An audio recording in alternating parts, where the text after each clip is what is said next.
Assalamu alaikum everyone. This is Sadia from Promi, your host from Interactive Cares. দেখতেই পাচ্ছি আজকের particular live সেশনটি title হচ্ছে analysing IELTS writing task 2।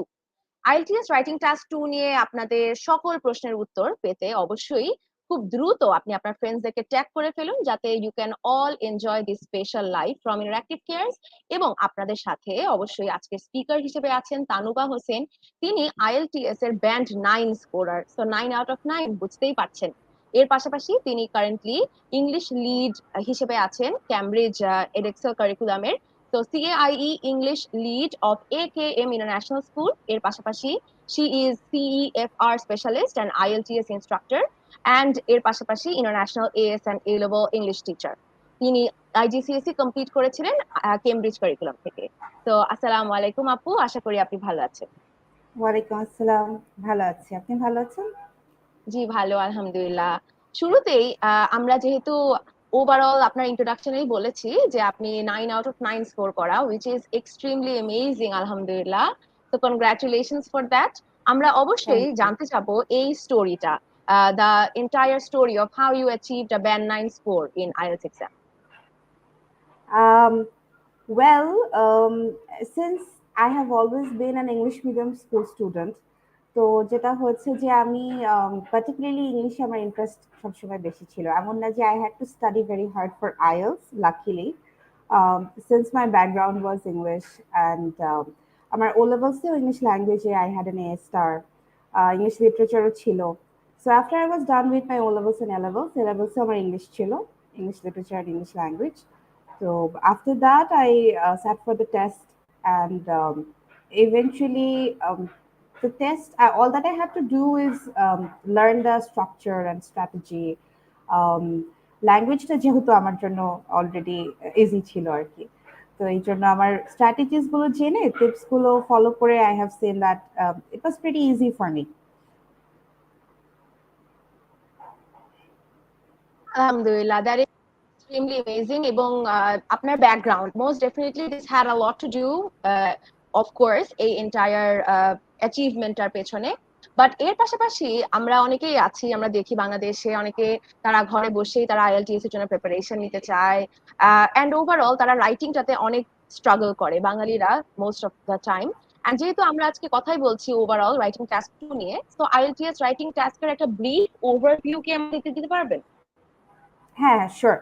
So I'll say there are two writing tasks. I guess we already know একটা হচ্ছে writing task 1, একটা writing task 2. তো writing task 1 টা যেমন 33% score carry করে, আর writing task 2 টা 66% score carry করে. We can say that 2/3 of the writing score is carried out by writing task 2, যেটা হচ্ছে একটা essay. একটা এসে লিখতে হবে, 250 ওয়ার্ডস এর একটা এসে লিখতে হয়। আর সেই এসেটা 4টা থেকে 5টা ক্যাটাগরির মধ্যে আসে। It can be opinion based এসে, যেটা আমরা সচরাচর অ্যাগ্রি ডিসঅ্যাগ্রি এসে নামে জানি। আরেকটা থাকে ডিসকাশন এসে, দেখা যাবে যে একটা পার্টিকুলার টপিক দিয়ে দুইটা সাইডই ডিসকাস করতে বলা হচ্ছে, যে এটার যে অ্যাডভান্টেজ ডিসঅ্যাডভান্টেজ দুটো নিয়েই কথা বলতে হবে। তো in that case we call that discussion এসে। আবার কিছু থাকে অ্যাডভান্টেজ ডিসঅ্যাডভান্টেজের মধ্যে বলা হচ্ছে যে কোনটা বেশি, অ্যাডভান্টেজ বেশি না ডিসঅ্যাডভান্টেজ বেশি, তো সেটাকে আমরা অ্যাডভান্টেজ ডিসঅ্যাডভান্টেজ এসে বলি। And then there is another type, যেটা হচ্ছে প্রবলেম সলিউশন এসে। তো এটাতে দেখা যায় যে একটা প্রবলেম দিবে, বলবে যে এটার সলিউশনটা কি, বা এমনও হতে পারে যে প্রবলেম দিয়ে বলবে এটার কজ কি। তো these are the most general 4 types of essays that usually come. তো দ্যাটস অল। এটাই রাইটিং টাস্ক 2। এটার জন্য আমাদের 40 মিনিটস এর মতো টাইম থাকে। টোটাল রাইটিং টাস্কের জন্য উই হ্যাভ 1 আওয়ার। তো 20 minutes time we can keep for task 1 আর 40 minutes time we can use for task 2, which is the essay. তো যেহেতু 40 মিনিটস টাইম থাকে for task 2, what do you suggest? আমরা কি each এসে জাস্ট ফর 10 মিনিটস লিখবো? না, এসে তো একটাই আসবে, বাট ওই 4টা টাইপস এর মধ্যে যে কোনো একটা আসতে পারে। তো টোটাল এসেটাই আমরা 40 মিনিটস টাইম নিয়ে লিখবো। Of course, understood. তো আমাদের যে 4টা types, what do you suggest overall বাঙালিরা, এবং আপনিও যেহেতু অনেক বছর ধরে পড়াচ্ছেন, হোয়াট ডু ইউ সাজেস্ট আমাদের এখানে বাংলাদেশে the majority of the students that you see, তারা কোন টাইপটা নিয়ে সবথেকে বেশি লিখতে স্বাচ্ছন্দ্য বোধ করে? আই থিঙ্ক ওপিনিয়ন এসে নিয়ে সবাই লিখতে বেশি স্বাচ্ছন্দ্য বোধ করে। This is a very famous topic. সবাই মানে আইএলস এসে বলতেই মনে করে যে ওপিনিয়ন এসে। যেমন আইএলস এ একটা জিনিস mandatory, even if you are writing a discussion essay বা অ্যাডভান্টেজ ডিসঅ্যাডভান্টেজ এসে লিখলেও আমাদেরকে ওপিনিয়নটা দিতেই হয়, ইটস ম্যান্ডেটরি। ওপিনিয়নটা ক্লিয়ার করতে হয়। তো এই জন্য যেটা হয় যে ক্যান্ডিডেটরা মনে করে যে এসেটাই আসছে ওটাই বোধহয় ওপিনিয়ন এসে। বাট একটা পার্টিকুলার টাইপ হচ্ছে ওপিনিয়ন এসে, যেখানে আপনাকে পার্টিকুলারলি বলা থাকে যে আপনাকে ওপিনিয়ন দিতে হবে, হোয়াট ইজ ইউর ওপিনিয়ন। তো আই গেস সবচেয়ে বেশি কমফোর্টেবল ফিল করে ক্যান্ডিডেটরা ওপিনিয়ন এসে লিখতে। ওকে, আন্ডারস্টুড। এর পাশাপাশি যদি আপনি সাজেস্ট করেন যে, আই রিমেম্বার যখন আমরা জাস্ট ও লেভেল সি লেভেলস এ আমরা যখন ডিফারেন্ট এসে এক্সামস ছিলাম, সেখানে কিন্তু আমরা আলাদা আলাদা ডিফারেন্ট টাইপস পেয়েছি, যেমন ডেসক্রিপটিভ, ন্যারেটিভ, আর্গুমেন্টেটিভ। এন্ড আমি রাইট, দেখতাম যে জেনারেলি টিচার্সরা সাজেস্ট করতো যে আর্গুমেন্টেটিভ থেকে অনেক বেশি মার্কস জাস্ট উঠিয়ে ফেলা যায় very easily. So what do you that's true. Suggest as a teacher, কোন পার্টিকুলার টাইপটা থেকে সব থেকে বেশি মার্কস তোলা যায় ফর আইএলটিএস রাইটিং টাস্ক? সি আইএলস এ আমাদের ও লেভেলস এ যেটা হয়, ও লেভেলস এ তো তিনটা অপশন থাকে। একটা ন্যারেটিভ থাকে, একটা আর্গুমেন্টেটিভ থাকে, আবার একটা দেখা যায় ডাইরেক্ট কোয়েশ্চেন থাকে, অ্যানালাইটিক্যাল। তো সেখান থেকে you have the option to choose, but IELTS এ you don't have an option to choose. একটাই টপিক আসবে, ওটার উপরেই লিখতে হবে, এবং মার্কিং ওটার কোয়েশ্চেনের অনুযায়ী করা হবে। এটা এমন না যে আই হ্যাভ এন অপশন যে আমি আর্গুমেন্টেটিভটা লিখি বা অপিনিয়নটা লিখি, এটাতে আমার মার্কস বেশি আসবে। We actually don't have that option. যেটা আসছে সেটাই লিখতে আন্ডারস্টুড। হবে। ওকে, তাহলে অফকোর্স বোঝাই যাচ্ছে যে সব স্টুডেন্টসদের কিন্তু ফোর টাইপস এর উপরেই ভালোভাবেই দক্ষতা অর্জন করতে হবে, সেভাবেই প্রিপারেশন নিতে হবে। অ্যাবসলিউটলি। ওভারঅল আইএলটিএস এ জেনারেলি দেখি যে রাইটিং সেকশনে অনেকে 7+ ব্যান্ড স্কোর অর্জন করতে চায়। তো 7+ যদি মোটামুটি কেউ অর্জন করতে চায়, তাদের জন্য কিভাবে কিভাবে দে শুড প্রপারলি প্রিপেয়ার, এই নিয়ে যদি একটা গাইডলাইন দিতেন তাদের। হ্যাঁ, শিওর। 7+ যদি আমাকে স্কোর করতে হয়, যেমন আমাদের টোটাল আইএলস এর একটা ক্যাটাগরি আছে, ইউরোপিয়ান স্ট্যান্ডার্ডে এটাকে ভাগ করা আছে, সিএফআর লেভেল যেটাকে বলে। তো এটা আমাদের আইজিসিএস ইংলিশ ল্যাঙ্গুয়েজেও সেই সিএফআর লেভেল থেকেই, নট জাস্ট ইংলিশ, ইনফ্যাক্ট যেমন ফ্রেঞ্চ ল্যাঙ্গুয়েজ আর জার্মান ল্যাঙ্গুয়েজ, এগুলো তো সিএফআর লেভেল ইউজ করা হয়। তো সেটা হচ্ছে B2, C1, C2। তো যদি আমি 7 অ্যাবাভ স্কোর করতে চাই, তাহলে আমাকে B2 অ্যান্ড C1, মানে আমাকে C1 C2 ক্যাটাগরির মধ্যে পড়তে হবে, which is the advance level. তো অ্যাডভান্স লেভেল, যদি আমি অ্যাডভান্স লেভেলের স্কোর অ্যাচিভ করতে চাই, in that case I have two first of all understand the assessment criteria, যে আমাকে অন হোয়াট বেসিস আমার এসেটাকে অ্যাসেস করা হচ্ছে। তো যখন আমি এগুলো জেনে যাব, যেমন আমি যদি একটু ব্রিফলি বলি, কুইকলি বলি, আমাদের 4টা ভাগে আমাদের এসেটাকে কিন্তু অ্যাসেস করা হয়। যেমন একটা হচ্ছে টাস্ক অ্যাচিভমেন্ট বা টাস্ক রেসপন্স, এটা 25% মার্কস ক্যারি করে। কোহেশন অ্যান্ড কোহিরেন্স, এটা 25% মার্কস ক্যারি করে। লেক্সিক্যাল রিসোর্স 25% মার্কস ক্যারি করে। গ্রামাটিক্যাল রেঞ্জ অ্যান্ড অ্যাকিউরেসি, এটা অ্যানাদার 25% মার্কস ক্যারি করে। So that's all together 100%। আমি যখন এগুলোর ইনডেপথ নলেজটা আমার থাকবে, যেমন লেক্সিক্যাল রিসোর্সটা হচ্ছে ভোকাবুলারি, আমার ভোকাবুলারি, আমার যে lexical resource, it comes from the word lexis. Lexis মানে হচ্ছে ভোকাবস বা ওয়ার্ডস। তো আমি কত ওয়ার্ডস জানি এবং কত স্ট্যান্ডার্ড ওয়ার্ডস জানি, লেস কমন ওয়ার্ডস আমি কতগুলো ইউজ করছি, এবং যে ওয়ার্ডসগুলো আমি ইউজ করছি এগুলোর স্পেলিং কি আমার কারেক্ট হচ্ছে কিনা, all these things falls under the criteria of lexical resource. So যদি আমার টার্গেট হাই থাকে, then I have to make sure যে আমি শুধু কমন লেক্সিস ইউজ করছি না, আমি also I am using less common vocabulary, যেটা আমাকে ইনকর্পোরেট করতে হবে ইন মাই এসে। এবং যেই ওয়ার্ডসগুলো আমি ইউজ করছি, ওয়ার্ডগুলো যেন properly, it has to make sense, কনটেক্সটের সাথে ভালোভাবে যেতে হবে। আমি একটা খুব ডিফিকাল্ট ওয়ার্ড ইউজ করলাম, কিন্তু সেটা আমি প্রপারলি সেন্টেন্সের সাথে আমার যায়নি, so eventually I will not get a good score. আর যে ওয়ার্ডসগুলো আমি লিখছি, এগুলোর সব স্পেলিং গুলো কারেক্ট হতে হবে ডেফিনেটলি, বিকজ স্পেলিং যদি কারেক্ট না হয়, আমার লেক্সিক্যাল রিসোর্স থেকে মার্কস চলে যাবে। 25% মার্কস থেকে আমি going to lose marks. So সেটা আমাকে খেয়াল রাখতে হবে। এটা যেমন ওয়ান অফ দ্য ক্রাইটেরিয়া। আরেকটা ক্রাইটেরিয়া যেটা বলেছে যে grammatical range and accuracy. First of all grammatical accuracy তো আমার থাকতেই হবে, উইদাউট দ্যাট আমি 6ও আনতে পারবো না। But grammatical range and accuracy. রেঞ্জটা কি? রেঞ্জটা হচ্ছে আমি যে সেন্টেন্সগুলো লিখছি সেই সেন্টেন্সগুলোর মধ্যে ভ্যারিয়েশন থাকতে হবে। I have to use simple sentences, compound sentences and most importantly complex sentences, which is very important.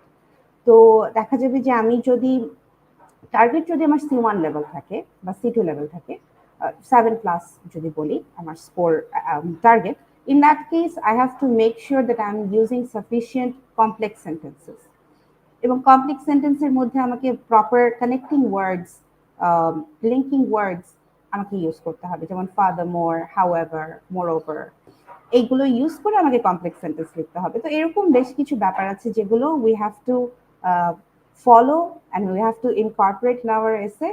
In that way we can score high. Of course, thank you so much. আপনি অনেক জাস্ট ইউজফুল কিছু কথা বলেছেন, যেরকম complex সেন্টেন্সের ব্যাপারটা, linking ওয়ার্ডস এর ব্যাপারটা সেরকম ভাবে, and at the same time vocabulary সেগুলো ইউজ করব উইচ উই আর শিওর যে এটা সেন্টেন্সের সাথে যায়, রাইট? তো Right. ভোকাবুলারির যে ব্যাপারটা, I have seen a lot of students তারা এটা নিয়ে অনেক স্ট্রাগল করে। তারা ভাবে যে এক্স্যাক্টলি কোন জায়গা থেকে আমরা শিখবো, কিভাবে নিউ ওয়ার্ডস মেমোরাইজ করবো এন্ড সো অন। তো আপনার কাছে আমার এটাই হচ্ছে নেক্সট কোয়েশ্চেন, যে how did you remember or memorize new vocabulary, and এরকম কোনো আলাদা ট্রিক আছে কিনা to retain vocabulary?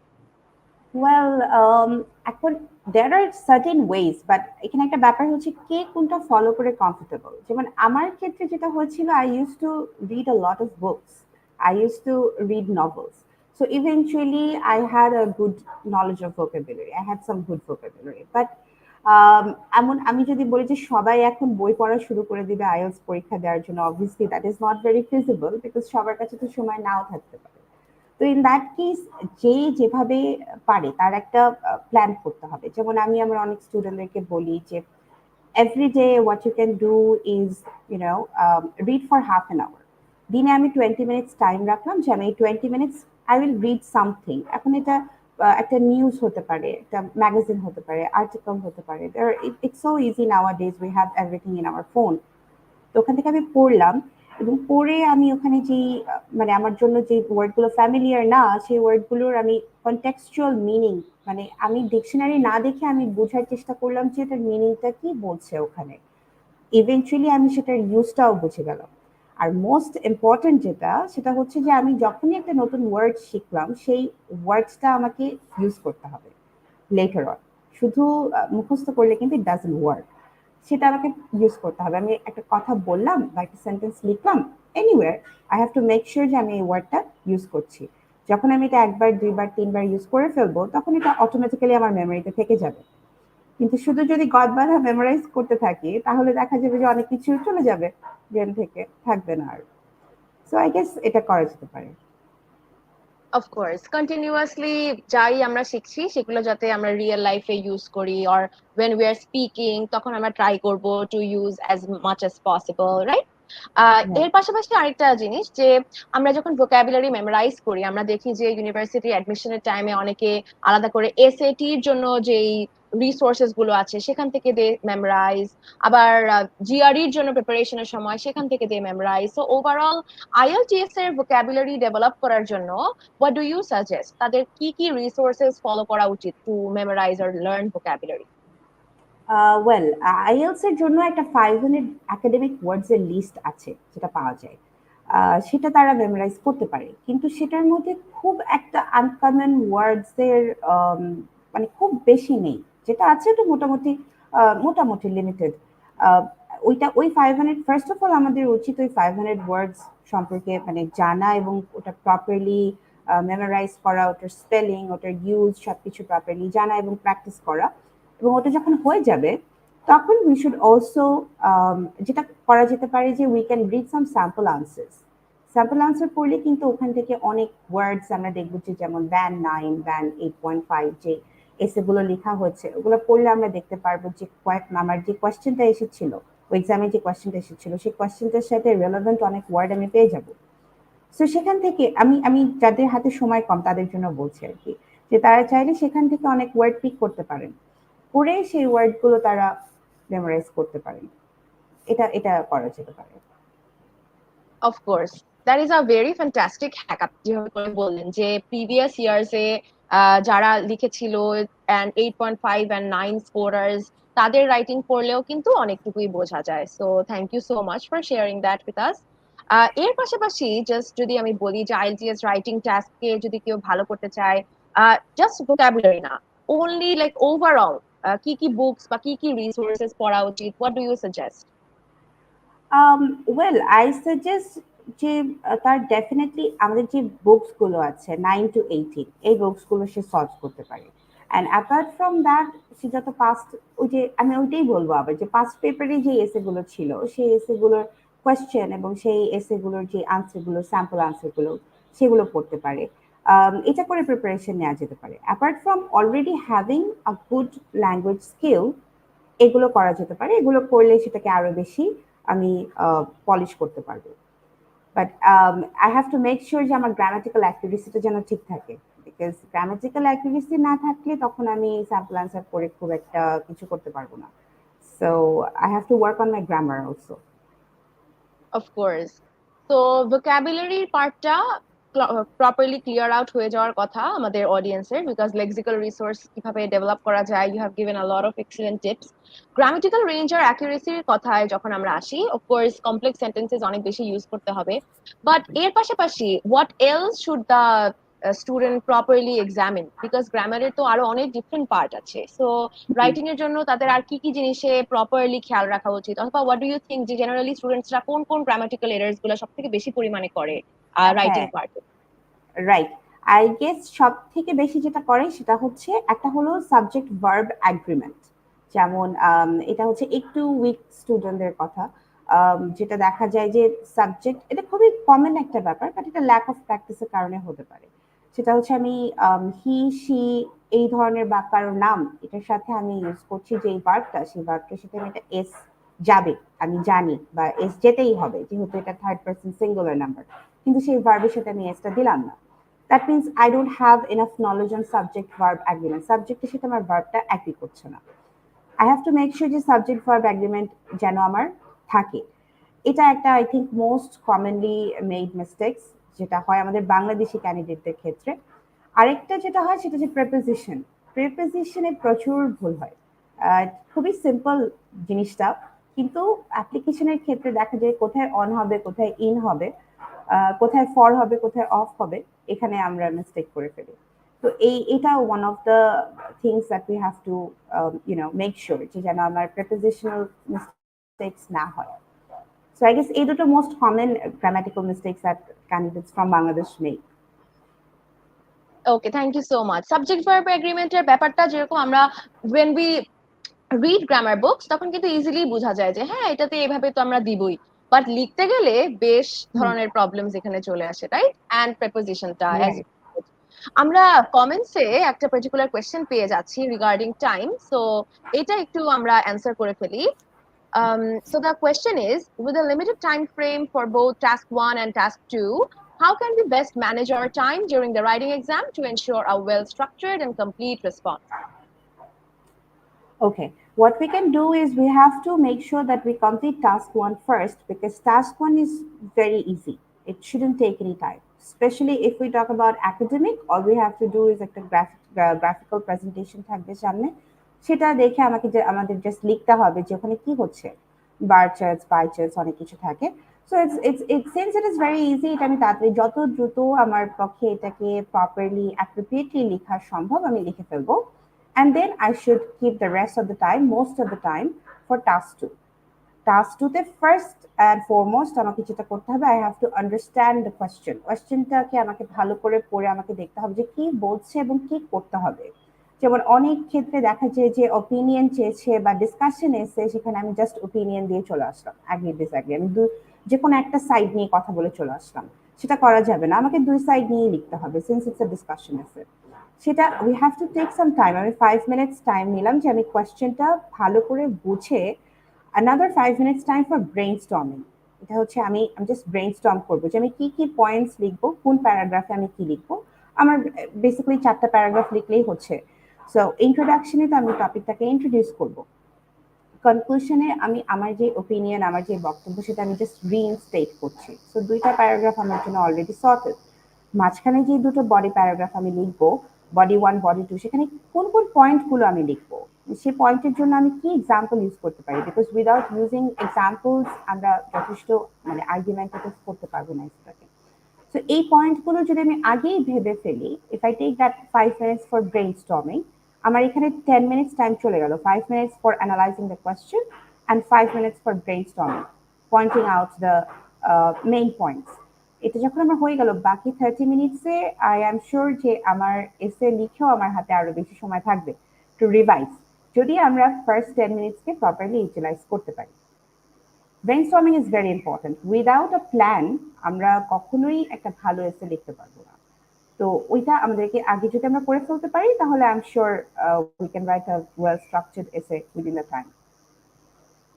Of course. Thank you so much for pointing this out, actually, brainstorming এর পার্টটা, because বেশিরভাগ স্টুডেন্টসদেরকে আমরা দেখি তারা ভাবে যে না, ব্রেনস্টর্মিং করতে গেলে it takes a lot of my time. Instead of doing that, let's just get started with my writing. So অনেকে এই কাজটা করে, and এটা একটা ভুল approach. So thank you so hmm. much for pointing this out. আমরা আরেকটা question পাচ্ছি in the comment section. Is it possible to obtain a 8 plus band score in a week's preparation?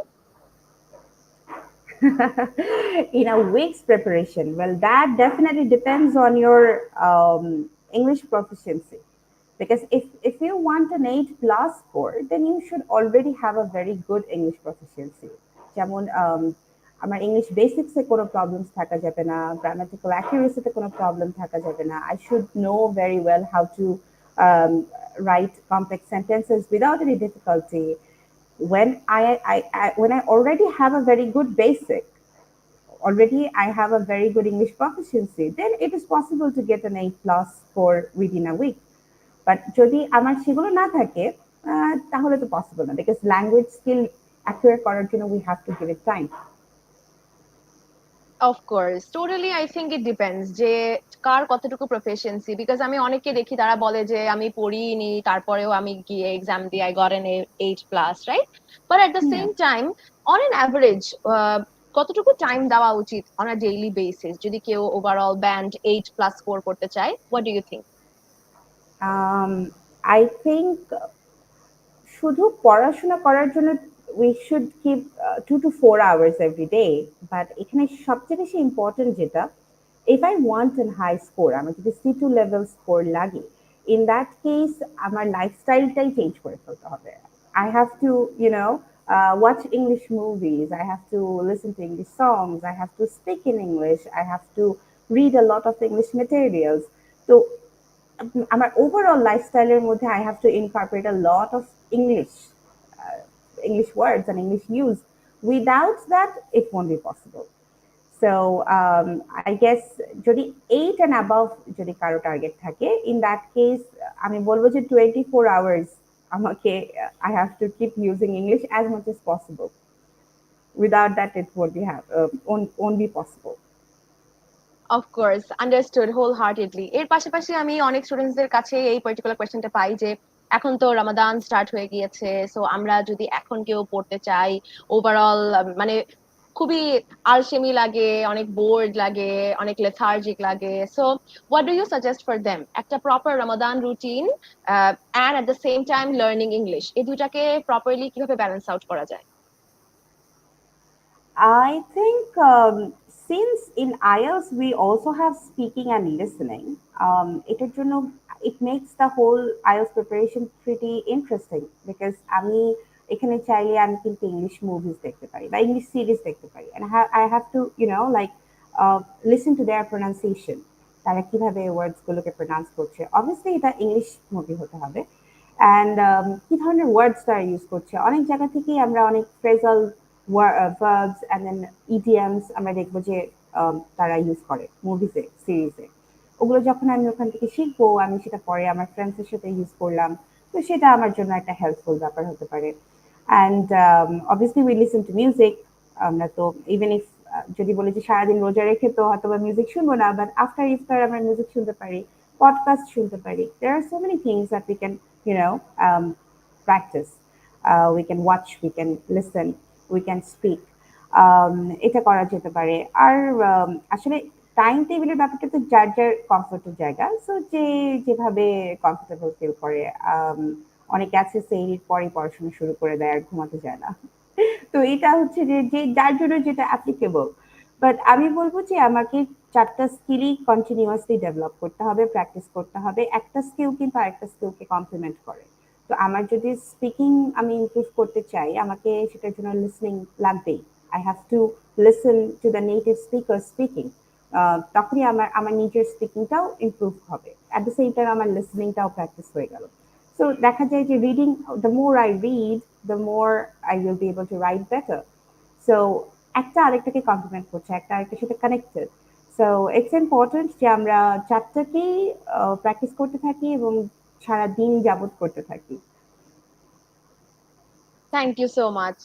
Of course, যে আমরা শুধুমাত্র writing পার্টটাতে যদি develop করতে চাই, only writing itself is not just overall available or just করা সম্ভব না। আপনার একদম just you need like a complete band, যে চারটার উপরে কিন্তু একই রকম ভাবে অ্যাটেনশন দিতেই হবে মোস্ট ডেফিনেটলি।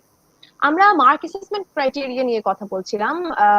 আমরা অলরেডি কথা বলেছি in details about lexical resource এবং গ্রামাটিক্যাল রেঞ্জের মধ্যে। আপনি মেনশন করেছেন যে মেজরিটি আমরা প্রেপোজিশন এবং সাবজেক্ট ভার্ব এগ্রিমেন্টে ভুল করি। Then comes coherence and cohesion at the same time. তো অনেকেই যারা আইএলটিএস এর প্রিপারেশন প্রপারলি নিচ্ছেন না, তারা কিন্তু এই দুটো টার্মসের সাথে নট অ্যাফিলিয়েটেড। তো তাদেরকে যদি একটু ভেঙে বলতেন যে অ্যাকচুয়ালি এই দুটো টার্ম কি and how does this affect in the IELTS writing task. Right, sure. So যেমন আমি আগে বলেছি যে কোহেরেন্স আর কোহেশন আমার পুরো রাইটিং, আমার এসের যে 25% মার্কস, 1/4 মার্কস ক্যারি করে। সো কোহেশনটা হচ্ছে আমি যে সেন্টেন্সটা লিখছি সেই সেন্টেন্সটাকে প্রপারলি সেন্স মেক করছে কিনা, আমি যে ওয়ার্ডস গুলো সেন্টেন্সে ইউজ করেছি all together does it make good sense, does it stand out properly. যেমন অনেক ক্ষেত্রে দেখা যায় যে আমি একটা সেন্টেন্স লিখলাম, কিন্তু একটা কমপ্লেক্স সেন্টেন্স লিখলাম, কিন্তু সেটা গ্রামাটিক্যালি কারেক্ট হওয়ার পরও এটা খুব একটা ভালো শোনাচ্ছে না, বা এক্সামিনারের কাছে মনে হবে যে এটা তো আরো ভালো করে লেখা যেত। তো যখন আমি ওই সেন্টেন্সটা লিখছি, I have to make sure যে আমার সেন্টেন্সটা properly, it is written properly, আর it is making sense properly. সেই ব্যাপারটাই হচ্ছে কোহিশন।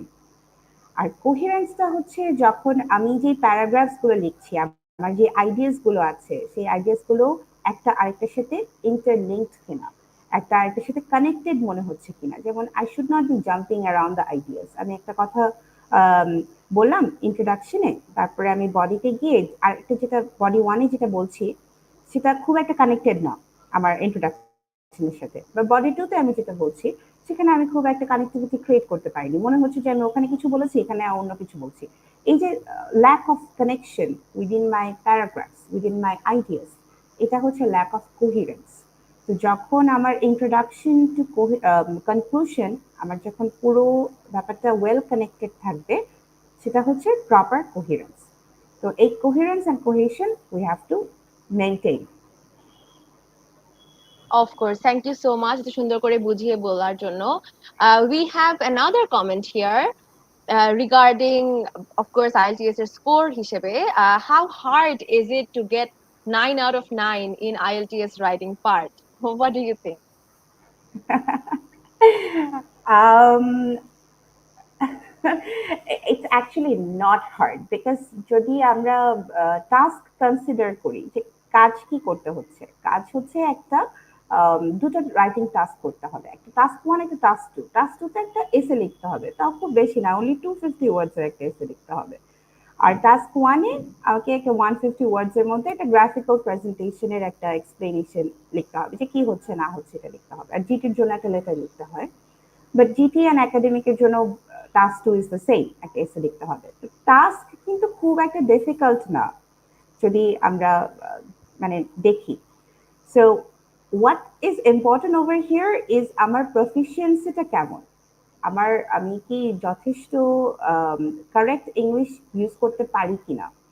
যদি সেটা আমার থাকে, if I have a good English proficiency, then it is, I think it's not very difficult to get 9 out of 9 in IELTS writing part. It's possible. Okay, thank you so much. এবং at the same time আপনি যে এই strategies গুলোর কথা বলছেন, I think এই strategies গুলো extremely important to get a very good score. And এর পাশাপাশি প্র্যাকটিসিং যেভাবে করে আপনি বলেছেন, সেই রুলস গুলো যদি আমরা প্রপারলি মেনটেন করি, এই ওভারঅল এরকম ভাবে যদি আমরা প্যাকেজ হিসেবে আমরা দেখতে পারি, I think that's going to help out a lot. আমরা কোহেরেন্স এন্ড কোহেশন তো বুঝলাম, এন্ড তার জন্য আমরা যা যা ডিভাইসেস লাগে, লাইক আমরা বেশি বেশি কনজাংশন এবং ট্রানজিশনাল ফ্রেজেস যেগুলো নিয়ে আপনি বললেন, লাইক ফার্দারমোর, নেভারথেলেস, এগুলো আমরা অ্যাড করব। We understood. We have another particular point here, task response. তো রাইট। টাস্ক রেসপন্স অ্যাকচুয়ালি এটাতে অনেকে কনফিউজড হয়ে যায় যে কিভাবে আমি আমার রাইটিংটা বুঝবো, টাস্ক রেসপন্স ঠিকঠাক হয়েছে কিনা। So what do you suggest, এইটাতে কিভাবে ভালোভাবে স্কোর করা যায়? টাস্ক রেসপন্সের ক্ষেত্রে ফার্স্ট এন্ড ফরমোস্ট যেটা, সেটা হচ্ছে আমাকে, অ্যাজ আই সেড অলরেডি, কোয়েশ্চেনটা বুঝতে হবে। কোয়েশ্চেন বোঝাটা অনেক বেশি ইম্পর্টেন্ট। যদি কোয়েশ্চেন না বুঝতে পারি তাহলে আমি টাস্কে প্রপারলি রেসপন্ড করতে পারবো না, টাস্ক অ্যাচিভ করতে পারবো না। So I have two be very much sure about the question, যে কোয়েশ্চেনে আমাকে কি বলছে এবং আমাকে কি করতে হবে, আমার টাস্কটা কি। So understanding the task is the most important part of task response. Later on যেটা format, I have to take care of the format, যে আমি চারটা প্যারাগ্রাফে লিখছি কিনা, আমার ইন্ট্রোডাকশনটা কেমন হচ্ছে, ইন্ট্রোডাকশনে যেটা চাচ্ছে আমার কাছে এক্সামিনার, আমি সেটা দিতে পারছি কিনা, আমার কনক্লুশনে যে I am not suppose to introduce any new ideas, I am suppose to reinstate আমি যেটা বলেছি, by using different words, paraphrase করে আমি ওই একই আমার কথাটাকে আমি আবার রিইনস্টেট করলাম। তো সেটা আমি ভালোভাবে করতে পারছি কিনা, আমি বডি ওয়ান বডি টু তে একটা প্রপার ব্যালেন্স রেখে লিখতে পারছি কিনা, এই যে ফরম্যাটটা, এই ফরম্যাটটা টাস্ক রেসপন্সের মধ্যে পড়ে। 250 ওয়ার্ডস এর মধ্যে আমাকে লিখতে হবে। আমি যদি খুব বেশি শর্ট লিখে ফেলি তাহলে আমি টাস্কে প্রপারলি রেসপন্ড করতে পারছি না। I have to make sure যে আমার রাইটারটা যেন 250 ওয়ার্ডস এর মধ্যেই থাকে, এক্সিডও না করে, আবার যেন খুব একটা কমও না হয়। এটাও টাস্ক রেসপন্সের মধ্যে পড়ে। So basically these are the things. And আরেকটা ব্যাপার যেটা, সেটা হচ্ছে ফর্মাল ল্যাঙ্গুয়েজ। এটার এই যে টাস্ক টু, এটা আসলে জিনিসটাই কিন্তু একটা ফর্মাল এসে। সো এখানে একটা ফর্মাল ল্যাঙ্গুয়েজ ইউজ করতে হবে।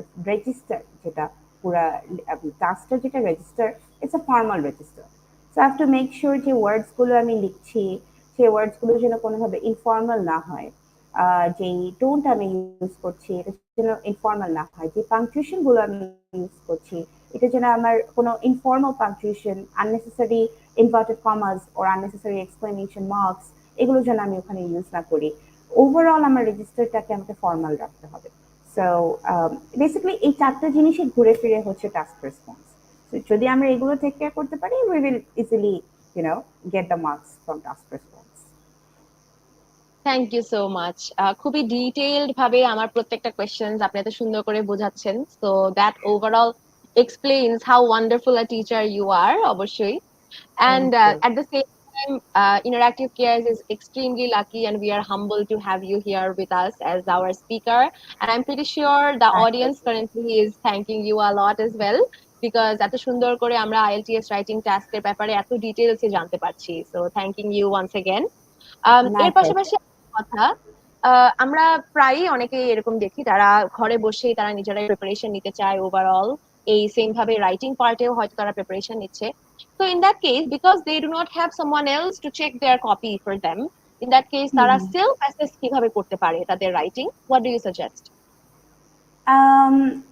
I can suggest, self assess করতে হলে যেটা সবচেয়ে ইজি আমি করতে পারি সেটা হচ্ছে যে আমি ওই টপিক যেটা আমি লিখছি, আমি যেই কোয়েশ্চেনে লিখেছি সেই কোয়েশ্চেনে ডেফিনেটলি স্যাম্পল অ্যান্সার্স আছে। সো আমি সেই স্যাম্পল অ্যান্সার যেটা ব্যান্ড 9-এর বা ব্যান্ড 8-এর, আমি একটা স্যাম্পল অ্যান্সার খুঁজলাম, খুঁজে আমি যদি সেটা রাইটিং এর সাথে আমার রাইটিংটাকে মিলিয়ে দেখি যে এই দুটোর মধ্যে আসলে ডিফারেন্সটা কিরকম, বা ওই ক্যান্ডিডেটটা কিভাবে লিখেছিল, কি ধরনের ওয়ার্ডস ইউজ করেছিল, কতটুকু ওয়ার্ডসে লিখেছিল, বা কেমন অপিনিয়ন দিয়েছিল, আমি যদি কেমন এক্সাম্পলস দিয়েছিল, আমি যদি এই দুটো জিনিসকে কম্প্যারিজনে নিয়ে আসি, then I think it's possible যে আমি বুঝতে পারবো যে আমার লেভেলটা কোথায় আছে, বা আমার কোন কোন জিনিসগুলো করা উচিত, কোথায় প্রিপারেশন নেওয়া উচিত। This can be an easy way. Of course, thank you. আমরা আরেকটা কোয়েশ্চেন পাচ্ছি কমেন্টে, একটু funny but I am pretty sure এটা অনেকে রিলেট করতে পারবে। আমি আপনাকে পড়ে শোনাচ্ছি যে এতদিন ধরে একাডেমিক লাইফে আমেরিকান ইংলিশ, ব্রিটিশ ইংলিশে জগাখিচুড়ি হয়ে গেছে মেমোরিতে। এখন এটা কিভাবে ঠিক করতে পারি? আহ, এরকম আসলে as far age I am concern, আমার এরকম কোনো রুলস নেই যে আমাকে পুরোটা শুধু ব্রিটিশ ইংলিশেই লিখতে হবে বা পুরোটা আমাকে আমেরিকান ইংলিশেই লিখতে হবে। এটা এই ধরনের কোনো রুলস আসলে আইএলটিএস এ নেই যে আমি আহ, কিছুটা ব্রিটিশ ইংলিশ ইউজ করলাম এবং কিছুটা আমি ওখানে American style. It actually does not make any difference. So আপনি চাইলে দুটো মিক্স করে লিখতে পারেন, এটার জন্য আপনি মার্কস লুজ করবেন না। That's not a problem. Okay, thank you so much. Once again, Interactive Cares is extremely humbled and we are very happy to have you here with us as our speaker.